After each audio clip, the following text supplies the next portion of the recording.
ഇതിഹാസം അതിന്റെ വിശാലമായ അർത്ഥത്തിൽ സാഹിത്യത്തിന്റെ ഒരു ശാഖയാണെന്ന് പറയാം.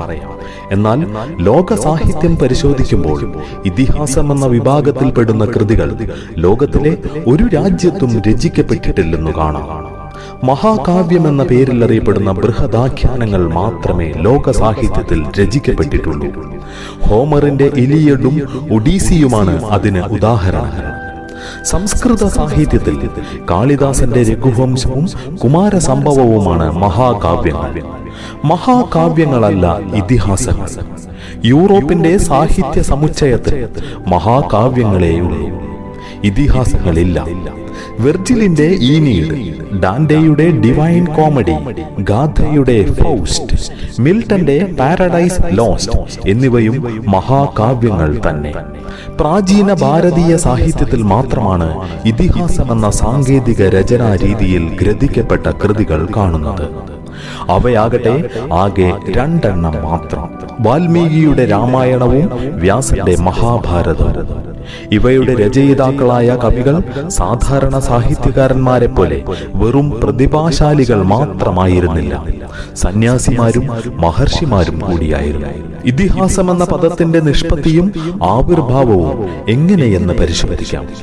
ഇതി ഇഹ ആസീദ് ഇതി ഇതിഹാസഃ. ഇപ്രകാരം ഇവിടെ സംഭവിച്ചിരിക്കുന്നതിനാൽ ഇതിഹാസം ചരിത്ര സംഭവങ്ങളുടെ ഭാവനാത്മകമായ വർണ്ണനയെ ഇതിഹാസമെന്ന് വ്യവഹരിക്കാം. ധർമാർത്ഥ കാമ മോക്ഷങ്ങളുടെ പ്രയോഗ തത്വങ്ങൾ ചരിത്രവും കഥയുമാക്കി അവതരിപ്പിക്കുന്നതാണ് ഇതിഹാസം. സനാതനധർമ്മം ശാശ്വത സത്യങ്ങളാണ്, കാലത്തിനും ദേശത്തിനും നിമിത്തത്തിനും വ്യക്തിക്കും അതീതമായി നിലകൊള്ളുന്നത്.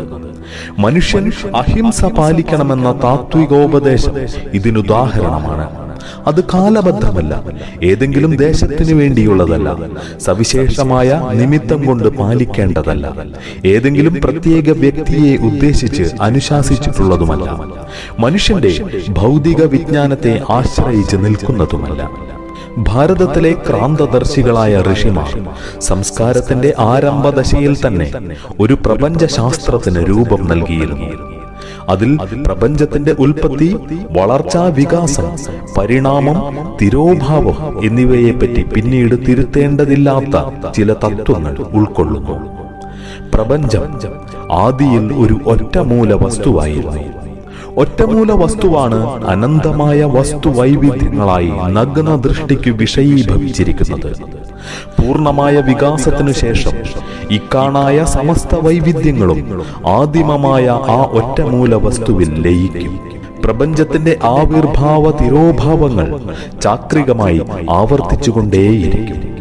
ഇതിന്റെ പ്രേരകവും പ്രചോദകവും ചൈതന്യഘനവുമായ ഒറ്റമൂല വസ്തുവാണ്. അതിന് അതിന്റെ ഗ്രഹിച്ചിടത്തോളം ലക്ഷണങ്ങളെ ആസ്പദമാക്കി വിവിധ പേരുകൾ ഋഷികളായ ശാസ്ത്രജ്ഞന്മാർ നൽകിയിട്ടുണ്ട്.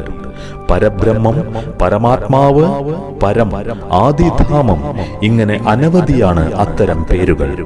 ഈ ആദിമൂല വസ്തുവിലെ ചൈതന്യമാണ് എല്ലാ ജീവികളിലും ജ്വലിച്ചുകൊണ്ടിരിക്കുന്നത്. അതിനാൽ സർവജീവികളും തമ്മിൽ അനിഷേധ്യമായ ഒരു ആധ്യാത്മിക സമത്വത്തിൽ ലയിച്ചു ചേരുന്നു. ഈ താത്വികമായ ലയനമാണ് ജീവികളുടെ ഐകമത്യത്തിന്റെ പ്രപഞ്ചശാസ്ത്രപരമായ ഹേതു. അത് യൂറോപ്യന്മാർ പിന്നീട് സങ്കല്പിച്ച പോലെയുള്ള മനുഷ്യനിർമ്മിതമായ സാമൂഹ്യ ഉടമ്പടിയല്ല, അത് ജൈവമായ സഹജ ബന്ധമാണ്. ജീവികളിൽ മനുഷ്യന് മാത്രമാണ് വിവേകം. അതുകൊണ്ട് ഈ തത്വം പാലിക്കാനുള്ള ധാർമ്മികമായ ബാധ്യത മനുഷ്യന്റെ ഒന്നാമത്തെ ഉത്തരവാദിത്വമാണ്. തത്വം പ്രയോഗത്തിൽ വരുത്തുന്നതാണ് ധർമ്മം. മനുഷ്യൻ മനുഷ്യരോടും മൃഗങ്ങളോടും സസ്യങ്ങളോടും എങ്ങനെ പെരുമാറണമെന്ന് മുകളിൽ സൂചിപ്പിച്ച തത്വത്തെ ആസ്പദമാക്കി സർവകാല പ്രസക്തമായി ഉപദേശിക്കുന്നതാണ് ഇതിഹാസം. ചരിത്ര സംഭവങ്ങളും കൽപ്പിത സംഭവങ്ങളും കലാപരമായി സമന്വയിച്ച് തത്വാനുകൂലികളും തത്വവിരുദ്ധരുമായ കഥാപാത്രങ്ങളെ സൃഷ്ടിച്ച് ആഖ്യാനോപാഖ്യങ്ങളോടുകൂടി ഒരു ബൃഹത് കഥ വിരചിക്കുമ്പോഴാണ് അത് ഇതിഹാസമാകുന്നത്. രചനയിൽ അന്തർഭവിച്ചിട്ടുള്ള ജീവിത തത്വങ്ങൾ മനസ്സിലാക്കിയാലേ ഇതിഹാസ വിമർശനം സാധുവാകൂ.